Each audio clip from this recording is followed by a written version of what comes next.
আসসালামু আলাইকুম, শুভ সকাল। এই যে সকালবেলায় বলবা যে কি ব্যাপার, এত সকালে রান্না কেন করছে? হ্যাঁ, রান্না করছি বিশেষ কারণে। আমাকে সকাল সকাল বের হয়ে যেতে হবে। তো আজকে রান্না অলরেডি করেছি কালকে কিছু। আজকে একটা তরকারি আমি রান্না করছি, এটা তোমরা খাও কিনা জানি না। এই যে শসা দিয়ে ডিমের তরকারি, শসা দিয়ে ডিমের তরকারি। এটা অনেক মজার একটা তরকারি, ঠান্ডা ঠান্ডা আবার গরম গরম। ডিমটা একটু গরম আর সবজিটা হচ্ছে ঠান্ডা, এই আর কি।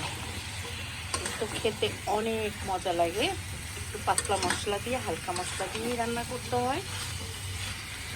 এটা অবশ্য জানি না তোমরা খাও কি না, সেটা খেতেও পারো। আর আমরা ছোটকাল থেকে দেখে আসছি আমার মা এই তরকারিটা রান্না করতেন, শসা দিয়ে ডিমের তরকারি। বেশ মজা, এটা অন্যরকম একটা স্বাদ হয়, হালকা হালকা ঠান্ডা ঠান্ডা একটা তরকারি। তো আজকে সেটাই আমি রান্না করব। মশলা, এই মাংসের মশলা যা যা সবই ইউজ করতে হয়, একটু হালকা আর কি, মশলাটা একটু অল্প দিতে হয়। এই যে দেখো শসার তরকারিটা কি সুন্দর দেখতে। আর শসা তো এমনি ভালো, স্বাস্থ্যের জন্য, ডাইটিংয়ের জন্য, সব কিছুর জন্য ভালো।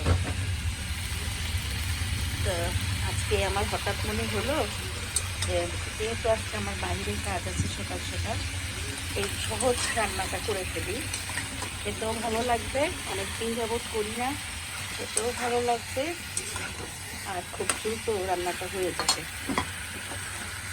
আমি তোমাদের দেখাচ্ছি। 3টা ডিম দিয়েই রান্না করবো, বা মানুষও 3জন, কিন্তু সবাই খাবো অনেক বেশি। দেখো কি সুন্দর হচ্ছে জিনিসটা, অনেক মজার একটা তরকারি। নামানোর আগে আগে একটু বিলাতি ধনিয়া পাতা আর জিরার গুঁড়া দিয়ে নামিয়ে ফেলবো। তো তোমরাও এরকম করে রান্না করে খেয়ে দেখো। ওই মাংসের যত রকমের মশলা ব্যবহার করা যায় ওগুলো ব্যবহার করতে হয়, প্লাস আদা রসুন বাটা তো দিতেই হবে, ধনের গুঁড়ো, এলাচি, দারচিনি, লং, একটু গোলমরিচ, 2-4টা গোলমরিচ, আর হচ্ছে হলুদ মরিচ তো থাকবেই।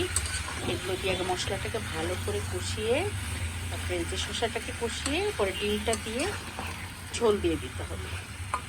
ঝোল দিয়ে দিলে চুলাটা একটু কমিয়ে দিতে হবে, কমিয়ে দিয়ে ঢাকনা দিয়ে রেখে দিতে হবে। নামানোর আগে আগে ধনে পাতা আর হচ্ছে জিরার গুঁড়া, এটা দিয়ে নামিয়ে ফেললেই একটা অনেক সুস্বাদু তরকারি। সহজ পাচ্য অথচ মজার একটা তরকারি, সহজ পাচ্য, সহজ রান্না এবং খেতে অসাধারণ একটা তরকারি।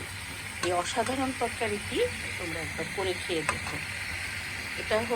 এটা রান্না করতে হবে খাওয়ার শসা দিয়ে, যেটা একটু বড় মোটা মোটা হয়। তরকারি রান্না করার শসা যেটা, সেটা দিয়ে রান্না করতে হবে। আর সালাদ খাওয়ার শসা যেটা, ওটা দিয়ে করলে অত ভালো লাগে না, কিন্তু ওই শসা দিয়ে রান্না করলে অনেক মজা হয়। তোমরাও রান্না করবে, আমি আশা করি ভালো লাগবে। ভালো থাকো, শুভ সকাল।